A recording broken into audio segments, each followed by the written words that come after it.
In light of the Minneapolis workplace shootings a couple of weeks ago, are any changes in federal gun laws needed? Mr. Quist, you go first. No changes. The problem is not the gun laws, and the problem is not the guns. The problem is the deterioration of the family in the United States of America. I grew up at a time when families were intact and shootings like have become commonplace in our day were unheard of. You look at the correlations between the deterioration of the family and the onslaught of all kinds of social problems, including crime, and the correlation is very, very strong. And we need to start having policies that encourage family strength, not tear them apart. And this is why the marriage penalty in Obamacare absolutely terrifies me. Because B.F. Skinner said correctly, whatever you punish, you get less of. And for us to have policies that further damage the family is unconscionable. Tim Walz?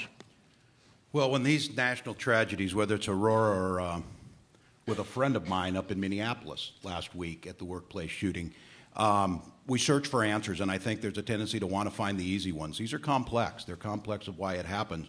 I be very clear about this. I don't think it's the issue of guns or gun ownership. I think we can be smart about that. We always have, and I'm a strong believer. The Second Amendment is very clear where that's at, and I own them, use them, and use them wisely, and the restrictions on those who follow the rules for those who don't. What I would say is where I see the major problem in this is, and the issue in the Minneapolis was the case, is mental health parity. Insurance companies still deny care for mental health care. Paul Wellstone and Pete Domenici passed that bill of mental health parity. If we as a nation, whether it be veterans or citizens, have to start getting a handle on this, have to start seeing mental health and mental health care as the key to this. And in the case of the shooting in Minneapolis, the family begged and begged and begged to get that young man the help that he needed. He didn't get it, and it manifested itself in this. So I don't think the issue lies with the weapons. It lies with how we treat mental health. Mr. Quist seemed to be thinking that there was something wrong with the way that the American family was, and you seem to think that because of that shooting in Minneapolis, and you said that there's really a different reason for that.